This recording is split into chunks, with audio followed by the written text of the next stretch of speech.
Welcome to Growth and Exit Strategies for Software and IT Companies, the flagship tech conference of the World Financial Symposiums.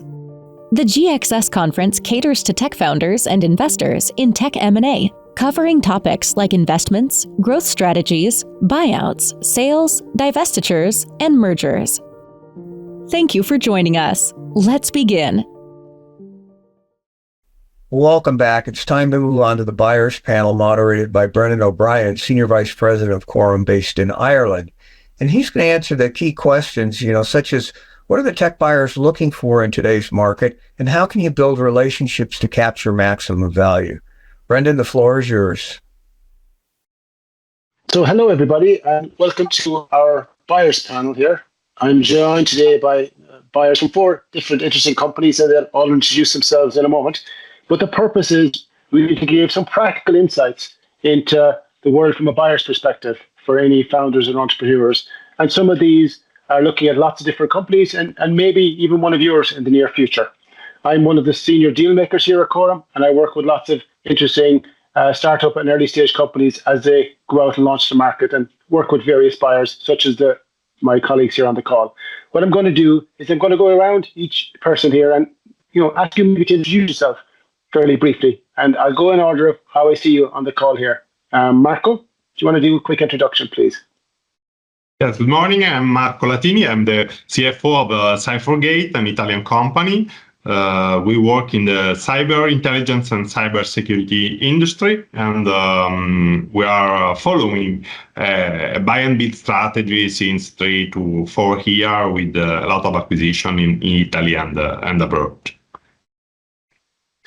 Thanks, Marco. And Katekani, same to you, please. Hi. Thank you so much for the opportunity to be part of this panel. My name is Katekani, and I'm currently the Global Director for Radiology Informatics Business in Philips, which is a health tech multinational with a purpose of improving the lives of 2.5 billion people by 2030, of which 400 million of that in underserved communities. So for us, healthcare is quite important and ensuring that it is accessible. I currently am the Global Director for Business Operations, but prior to this role, I was the Global M&A Finance Lead a couple of months ago. And in that role, I was responsible for leading the finance function and the execution of acquisitions as well as divestments. So that would be the end-to-end process of the integration strategy, plans, the execution of that, and ensuring that the people, processes, and systems are integrated properly if it's an acquisition within our Philips global framework. Thank you, Katekani. And Adam, introduction from yourself, please. All right. So hi, everyone. My name is Adam Hajer, and I'm an investment analyst at RM Equity Partners, which is a private equity firm focusing on mid-sized, profitable online marketplaces, SaaS, and consumer apps. So in my role, I do everything from deal sourcing up to due diligence, and also once we take over a company, as we acquire companies' majority position. So I support them in their growth after takeover. So this is my usual job, and I come from finance and legal department. So that's also 2 of my key areas of support. Thanks, Adam. And now Mudit, last but not least. Hello, everyone. Mudit Ravindrakumar. I currently head corporate development for MediaMint, which is a media marketing and advertising services company, pretty global. We have about 2,500 people and clients mostly in the US and the UK. With delivery centers around the world. And my job basically is to help MediaMint grow through acquisitions and partnerships. MediaMint is a private equity owned business owned by 2 private equity funds called Recognize and Everstone Capital. So, the idea is it's a build and buy model. And we are looking to acquire companies in the same sort of a domain, so media and marketing services, including digital agencies in some cases, sales optimization type businesses, content and creative businesses, data and AI services. We are typically not acquiring software businesses. We are looking at services models. Even if they are, software-based but services models, not software license model. My background is strategic M&A for companies like Accenture, where I've spent 15 years doing corporate development in the UK, and also private equity-owned businesses with Bridgepoint and Living Bridge in the UK. And I've also worked with Microsoft. Nice to meet you all. Thanks, Mudit. And I guess there's a diversity of types of buyers here, which will be very interesting, I think, for some of the insights we'll be able to uncover over the next little while. I'm going to go and start with you, Moon, at this time. With the first question. Is there a good time or a right time to buy a company? What's your thoughts on that? Your media market hat on. Sure. I mean, it very much depends on the type of business that is on the acquiring side, I would say. So not on the investor side, but let's say a strategic acquirer. So when I have my today's hat on, which is MediaMint, private equity owned business, there is definitely a right time depending on where we are in the private equity ownership cycle. Early in that cycle, there is more of an urgency to add new offerings, enter new markets, and grow through M&A. Later in that cycle, that urgency reduces. So for private equity owned businesses, it is a function of where you are in the cycle, what is the capacity for, what is the capital availability at that point in the cycle, and so on. On the contrary, when I worked for, large corporates where public companies like an Accenture, it's very different. Again, that depends a little bit on the strategic priorities at any point in time. If they are looking to build a new offering or a new platform or enter a particular new market, then it is the right time for them. Funnily enough, for large public companies, I found, people would think that the best time is when the market is going down and the valuation is low. But what I found in reality, what tends to happen is that impacts the public company itself as well. When the market is going down, they are under pressure. Revenue and EPS are under pressure. And M&A is really usually dilutive in US GAAP because you're expensing a lot of non-cash items as well through the P&L. So actually, a lot of public companies tend to slow down when the market has slowed down, not because they can't actually do acquisitions, but because it is just not helpful to their analyst perceptions. So there, the more organic growth the business has, funnily enough, the more acquisition they do, the less organic growth they have, they tend to start slowing down. I'll stop here. I'm sure there are lots of other perspectives. Can I put that question to you, Katekani? You're in that global strategic type role. What's your thoughts on timing? Yeah, I share his sentiments as well about the strategic fit. So there isn't universally the right time to buy a company. For me, I really believe that it's about strategic alignment with growth objectives rather than a perfect market timing. So it all indeed depends on strategic fit. And just to expand on that, acquisitions should be driven by, strategic imperatives, such as entering a new market, acquiring technology or talent, or enhancing product offerings. So for us right now, we are super disciplined in what we are buying, and as such, it all centers around the strategic fit for that company rather than what's happening or echoing across the market. Although there are factors that you need to consider, such as macro and micro factors, those are not necessarily the leading indicators, which is typically the case where they are perceived as the leading indicators that, the market is behaving this way now, let's do this from an M&A perspective. But if you basically have built a company that has a very clear strategy and it will solve particular issues for a strategic buyer like Philips, then there isn't really the right time per se. So I definitely share his sentiment on this view as well. Thanks, Katekani. It's interesting. You're saying that the Philips long-term strategy supersedes the market volatility. You follow your strategy. Exactly. Can I put that to Adam? You're walking slightly different shoes there, Adam. What's your thoughts on timing? So us being purely financial investors, I could also relate to Katekani. So for us, it's not really a macro play, but we like to look at businesses individually. And because we are private equity investors, for us, it's really important to have a strong financial track record, but with potential clear growth prospects. So for us, it's really important that we know what we can bring to the table, and we have the right network and the right people to bring in and bring the company to the next level. So usually also for us, the right time to buy is when usual founders are in business for decades. So they have built a great business, but they need that extra push to bring it to the next level. So for us, the founders usually are in their mid 50s, 60s, and they want to retire, or maybe they want to get into other ventures, be with their families. So that's when we come in and basically acquire the majority from them. You have a different lens, and it's often about timing of the company and their where they are in their life cycle in that regard. Exactly. Marco, yes. how do you you guys look at these in terms of timing? Yeah, regarding the timing, I think a little bit different because we target in a very niche space. So when we found a nice niche technology that work and is ready to scale, that's for us is the right time. So I don't look at my company when I think about timing. What's the right time? The right time is the time when you found the right target and somebody is in the other side that would like to sell. Because in the market it's very easy to find a company with founder that would like to sell. The venture capitalists are doing a very good job pushing many companies to sell. But sometimes you have to, if you look at very good technology, you have to go ahead, you have to do your scouting. So you cannot think too much at your company when you find the right target.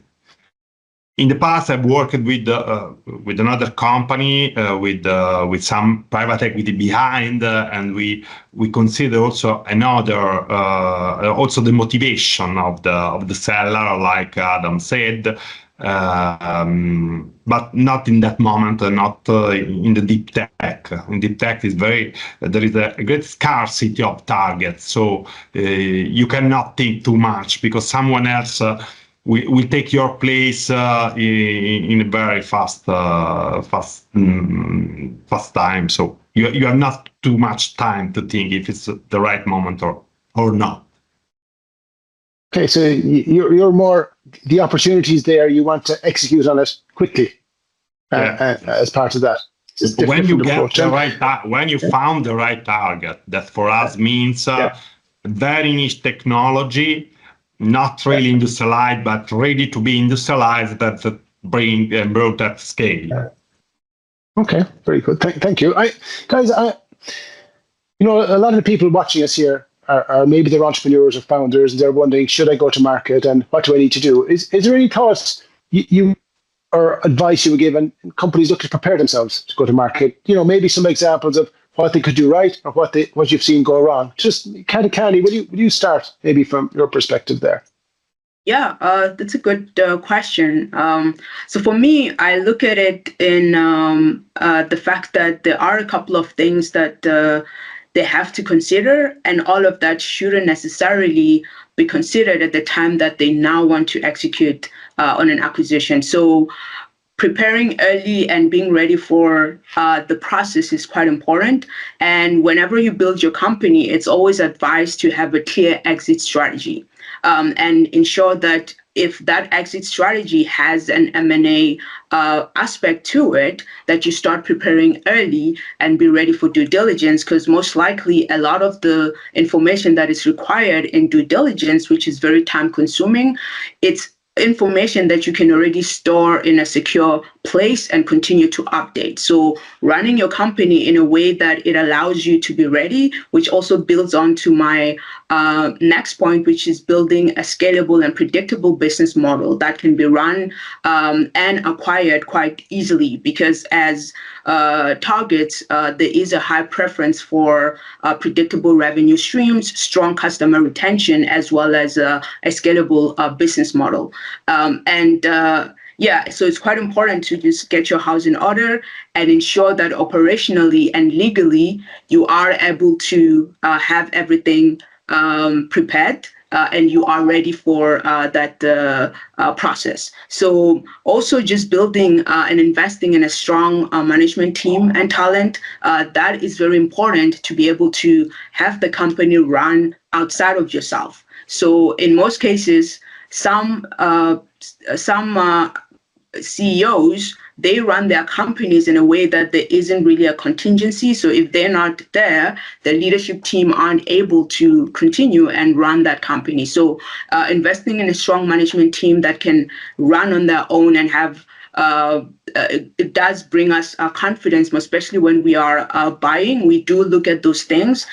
So it does offer that solid confidence that the business can run outside of the founders. So those three key things for me are quite important, which is just have that in your strategy in terms of your exit plans. Build a very scalable and predictable business model, as well as just having your house in order and ensuring that you are running it in a way that you can go through an M&A process and succeed without having to struggle along the way and realizing a couple of things are or could have been done a bit more earlier. Okay, well, thank you. It sounds like be prepared and make sure that there's a strong team around you for the process. Yes.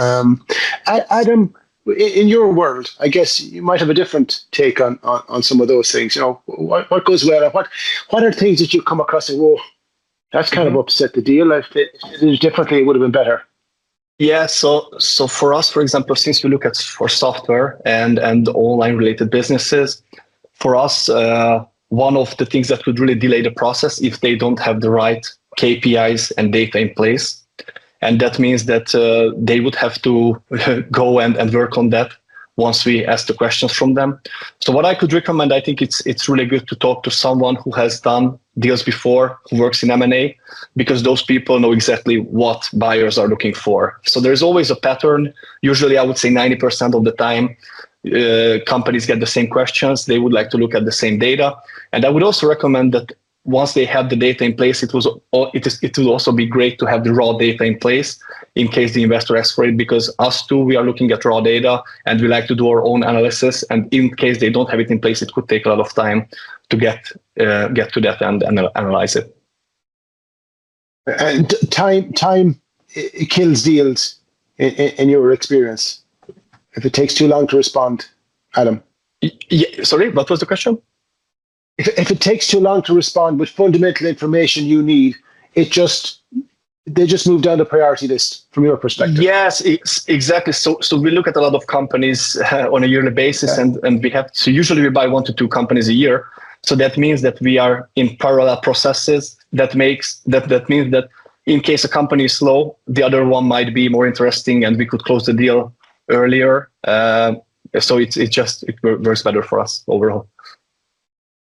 Thank you. And Marco, with your specialist focus, what are the things you see that are good and not so good when companies are in a process? Yes, I agree with what all of you have said. I would like just to add the point that a seller should also prepare the heart to open to someone who would help. Because who buy a company is not an enemy. It's someone who would like to make it scale, to make it grow, and maybe that's the most difficult thing in things in M&A. And sometimes it lasts a couple of years to get the full trust of the seller who remain in the company, who have to work close to you, and that starts since the M&A process. So that's something that someone do very well and someone do very bad, because sometimes it's every time a challenge between the seller and the buyer that continue also after. But many people now teach how to prepare data. There are very nice consultants by side that could help the seller, but there are not many who help the seller to to challenge the process, especially when you found an entrepreneur who have built their company, who stayed there since 30 years. So that's I think the missing point sometimes that can slow down the process and sometimes can also fail the acquisition. Yeah, it sounds like getting the right information in the format that the buyers need is really important in that regard. And Mudit, do you have any different thoughts on that, in the things that go right and you've seen go wrong along the way? I mean, everybody has mentioned preparation, so I'll not repeat that. That's a very valid point. Being prepared is really, really important. I would just add a couple more things. I think for the seller, knowing the why is really important. So the seller should, before they engage seriously in the process, they should know why, are they going through it? Is it, for example, is it because you want to monetize now and you want to retire? Or is it because you want to join a bigger platform and continue to build your business further? Or is it because, somebody knocked at your door and you are just being opportunistic, right? The why is important because that then feeds into what the expectations are and how disciplined you are going through the process. And I found sellers sometimes were just being opportunistic and they waver, thinking that somebody will make a better offer, or, they look at terms and they had never thought about what life would be like after the acquisition. And then they start thinking about, well, if I have to do so much work, then might as well not sell it, et cetera, et cetera. So I think having your why and having clear expectations, and not just on, what kind of money you want out of it, but also in terms of, what are the changes to the business that you are okay with, what is the kind of life you want after the acquisition, et cetera. I think that really helps. And people I found who have that clarity tend to have much simpler experience of going through the process, whereas people who do not have that clarity end up having a difficult time through the process. And then the last point I would make is, especially for sellers who are not just disengaging, who are not retiring, right? It is not an exit for them. Don't underestimate the energy and the stamina it would take. And this is kind of the natural inclination, is to think about a deal closing is sort of, that is where the Olympics have finished and now I can go on to the party. Unfortunately, if you're staying on, actually you need a lot more stamina for at least, I would say, 6 to 12 more months, because, the integration process of coming into a different business is painful and needs a lot of hard work. And all of your people are looking to you for everything that goes wrong. So, so it is not the end of the process. It is, a start of another journey. So I think people should mentally budget for not just, when will my deal close and then I can relax. I would say they should add at least 6 months to it and saying that is when, I can potentially relax. Thank you. And we might touch on that before we close out as well, post acquisition thoughts. I want to move into the tricky area that always comes up, the whole valuation area, guys. And it's always a contentious part in many ways. But maybe you could give some thoughts on how you think about valuing a company, and maybe touch on some misconceptions you're seeing from sellers along the way. And Adam, you might have a start on this question, please. Yeah, absolutely.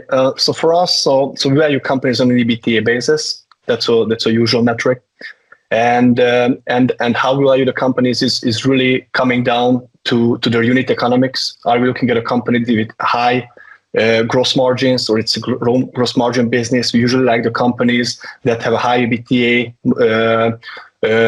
margin, usually around 25 to 30% upwards, because we are talking about software businesses. And it really is based on the EBITDA margin and the revenue growth. Other than that, we also look at risk profile, which is the industry that they are currently in. How is the competition? How is the industry trend? And if we see clear growth levers there.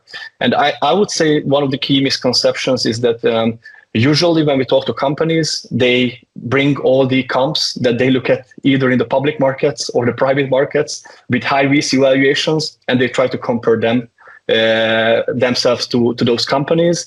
And they think that because a similar company in the public space or in the private space is going for, 15 times EBITDA, that means that they should also be valued in that category. So I would say this is mostly the biggest misconception that we see among sellers. Thanks, Adam. And Marco, you seeing similar things from your side? What's your thoughts?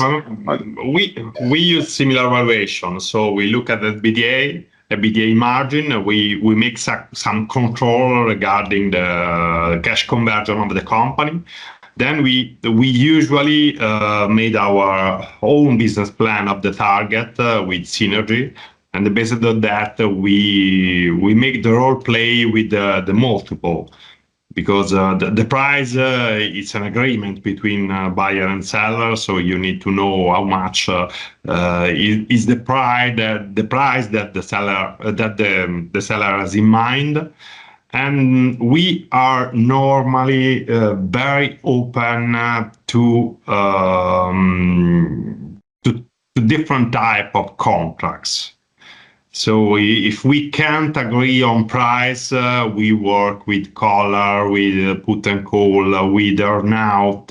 We try to go close to the price that the seller has in mind, building up a particular contract that minimize our risk to buy too much the company. Okay, so you can bridge the gap by some kind of contingent element as part of it. We use complex structure. In many times, the complex structure helps us to buy against other buyer. Yeah.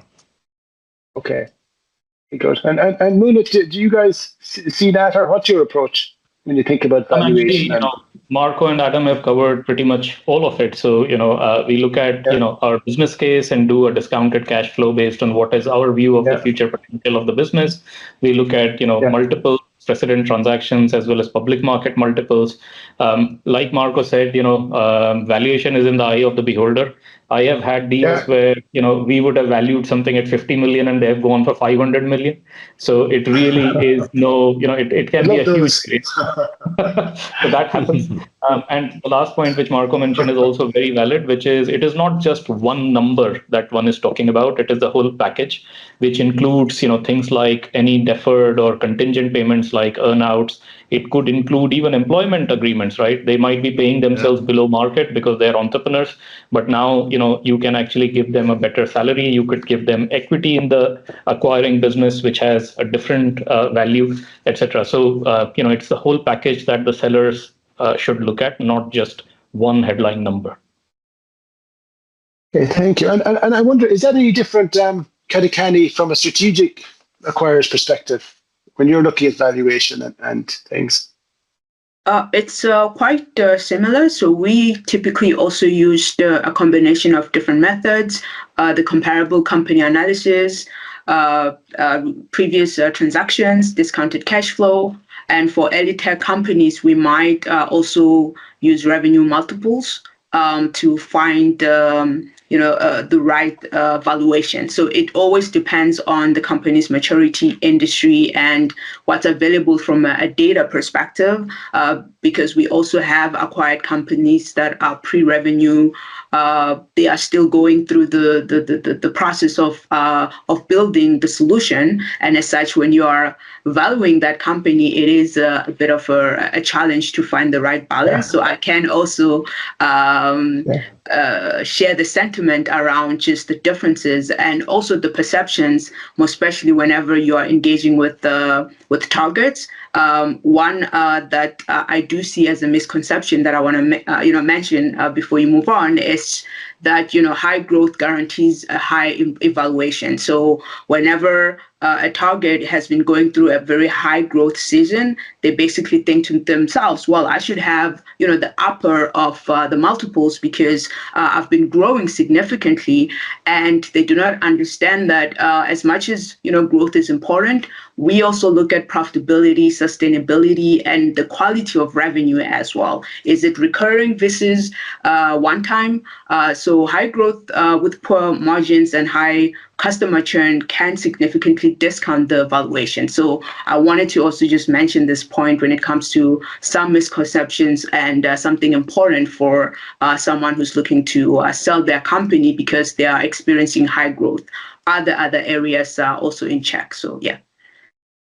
I think it's fair to say from everybody, it's a complex set of metrics and views that you look at depending on the individual company in the market. So it's not a one size fits all valuation method in that regard.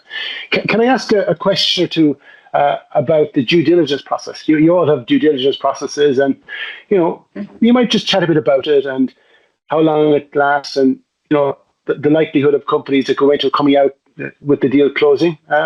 Can we really chat about that from a Philips perspective, if you don't mind? Yeah, sure. So for us, due diligence is quite a very comprehensive process. So we ensure that we have multiple functions involved in the process, and we have playbooks to help us govern the process and to help us also keep a very strategic perspective, as well as a very clear focus of what we are looking for when we go through our due diligence. So typically our due diligences are very comprehensive. So we cover financial, legal, operational, and technology aspects. But one of the key points that I want to mention that has become very important for us is patient safety, and ensuring that we do extensive checks on the solutions, that they aren't necessarily going to harm any patients in the future. So there, it's quite a very important element in our due diligence whenever we are looking at a particular target. So we do dig, just like everyone else, in terms of the financial health, the contractual obligations, all the IPs and operational risks, just to get a full picture of the business we're considering.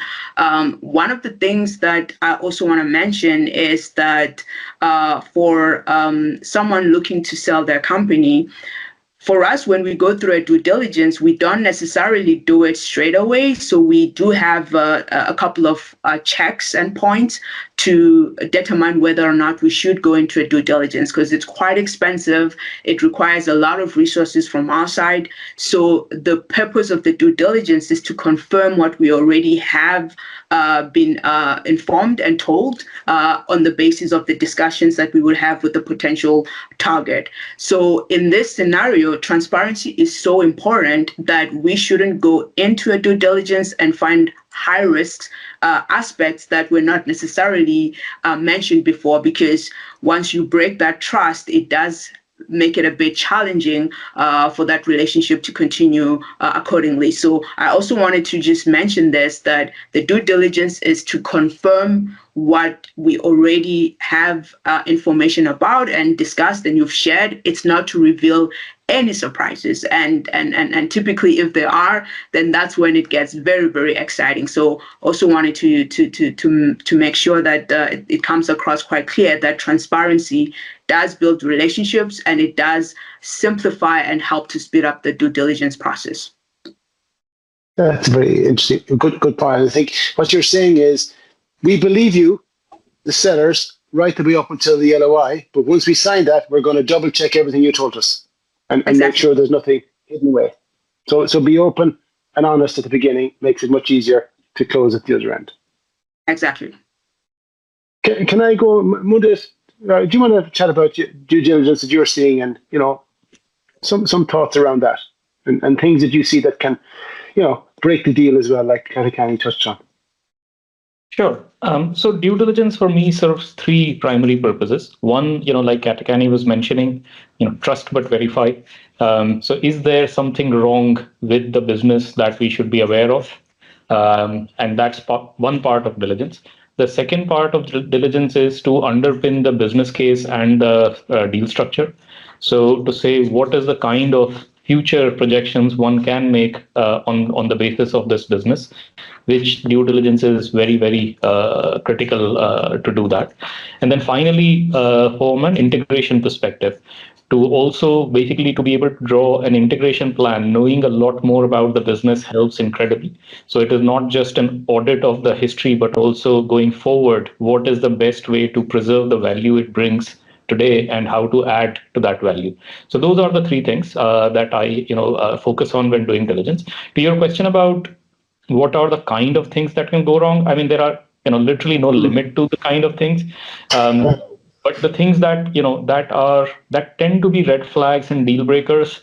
So, for example, if there is a big client account that they have suddenly lost and in the near future, or they're about to lose, that's obviously going to be a challenge. There can be litigation, which happens a lot of the times, with clients, with vendors, with employees, with past shareholders. That is obviously a sticky situation, and it is frequently not easy to resolve. So that can throw a spanner in the works. Sometimes a serious non-compliance, either with tax rules where the exposure cannot be quantified, so you can't actually structure it out. So that I've had that as well. And funnily, an amusing thing I found sometimes, especially with founder-owned businesses, it is incredibly common to have divorces throwing a spanner in the works, right? Having somebody else having a claim on the asset which you cannot therefore sell. It has always surprised me how often that happens. So that's a bit left field, but that those kind of things also happen. Real life stuff. Yeah. Marco, from your perspective, what are the things from your due diligence approach and things you see that buyers or sellers should watch out for? Yeah, we normally start with an internal due diligence process, and we make first a due diligence of the tech part with our engineer, and we do a sanity check on numbers by our own. So when we start with the formal process of due diligence with the consultant, it's mainly a confirmatory due diligence. We normally do just the tax, financial, and legal. And we use those due diligence more for the wrapper warranties in the contract. It never happened that I found something that was deal breaker. Normally, if we break the deal, we break in advance before to start the formal process of due diligence. That's my experience. And Adam, what about from your perspective? How do you see it, and what's your experiences there? Yeah, it's similar to Marco. So what we have after the LOI is what we really call is a phase 0, where we go through the deal breakers, which is really company and industry specific. Usually it can be 1 to 5 items that we investigate, and that's really a no-go for us. So if it turned out that it's a no-go, then we will just not proceed to the formal due diligence. If it's a go, then we will hire third-party advisors for tax, legal, and financial due diligence, which is really just a pragmatic red flag due diligence for us. Because as Katekani said, also basically we believe the company up until the LOI, and we will just want to verify that.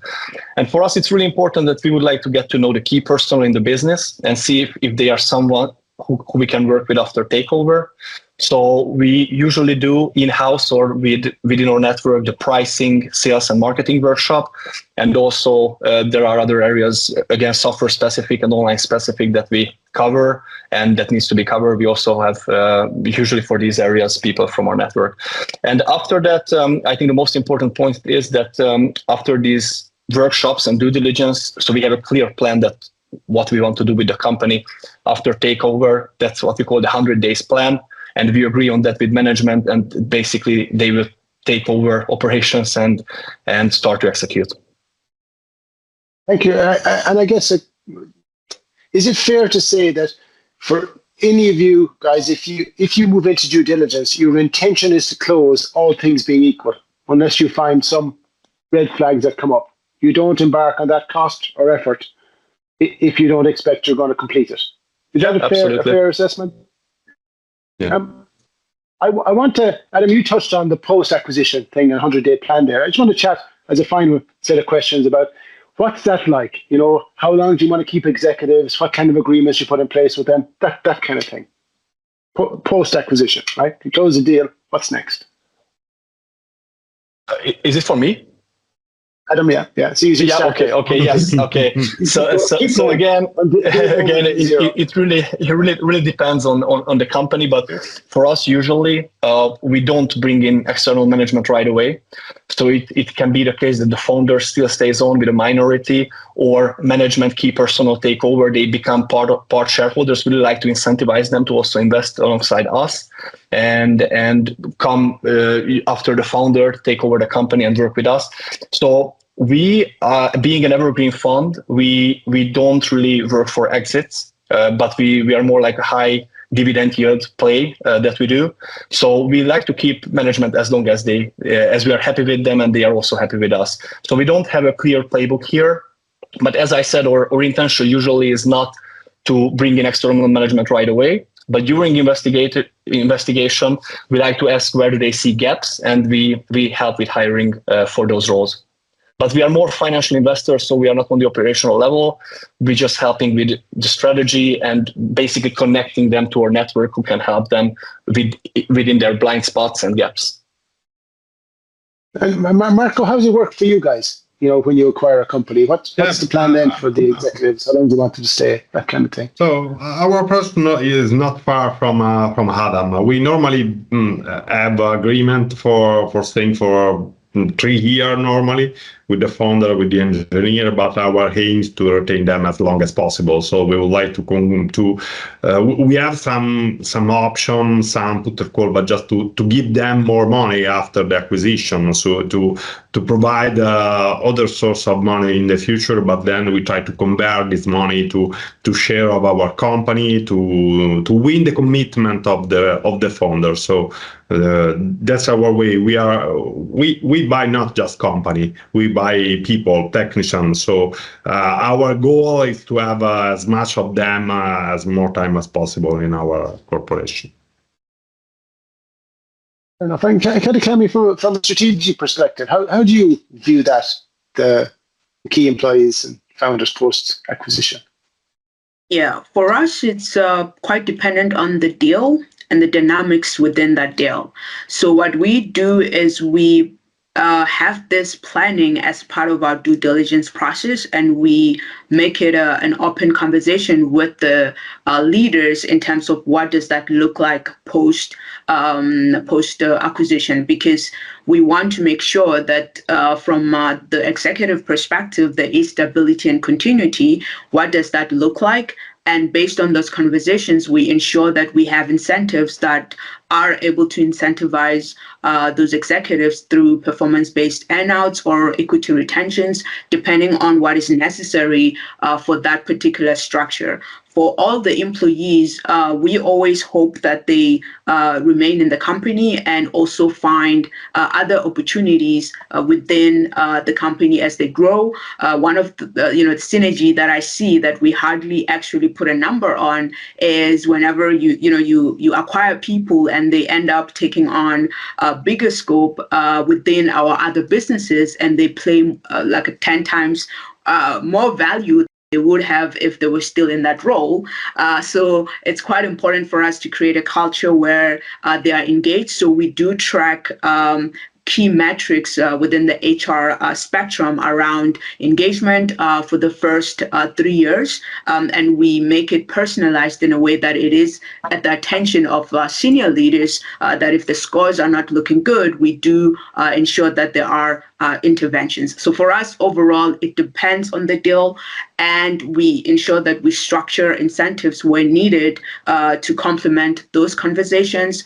And during the first 3 years, we ensure that we are tracking key KPIs to ensure that key employees as well are retained. So we do identify them if they are pivotal for the deal, because if you have a high, attrition for employees that are actually quite important for you to get the deal to succeed, then it puts the whole deal at risk. And we track that at a very senior level. So in conclusion, for us, it depends on the deal. However, we do make sure that we have this as an open conversation during the due diligence process before we shake hand to ensure that expectations are managed.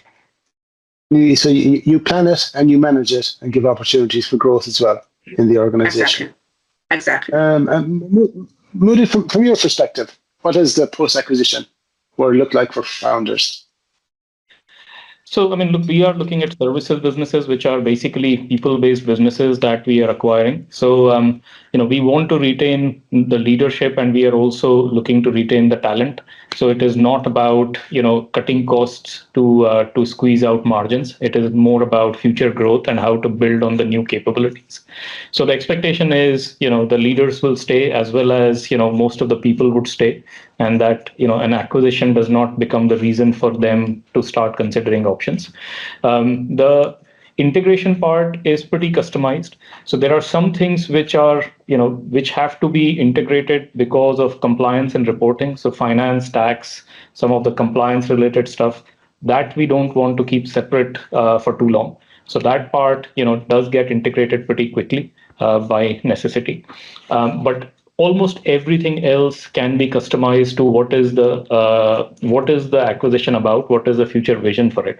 So for example, if it is a new offering where we do not play in that field, then it does not make sense for us to subsume that offering under something which we do not have, right? So then they become the leaders. Their go-to-market can remain slightly separate.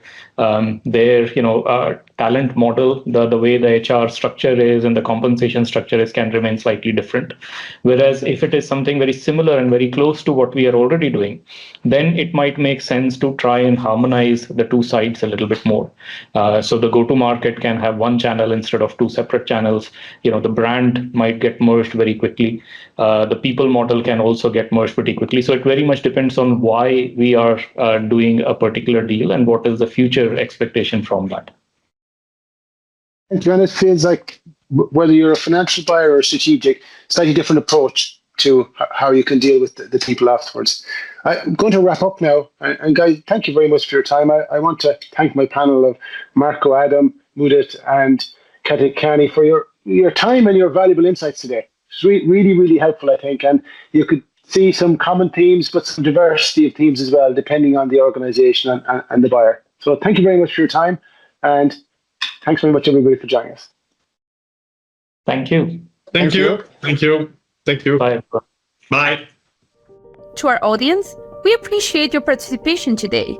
Visit wfs.com for more information on events coming up. If you'd like to get in touch with the WFS team, speakers, or the Corum Group, email us at info@wfs.com. World Financial Symposiums, the education centre for tech leaders.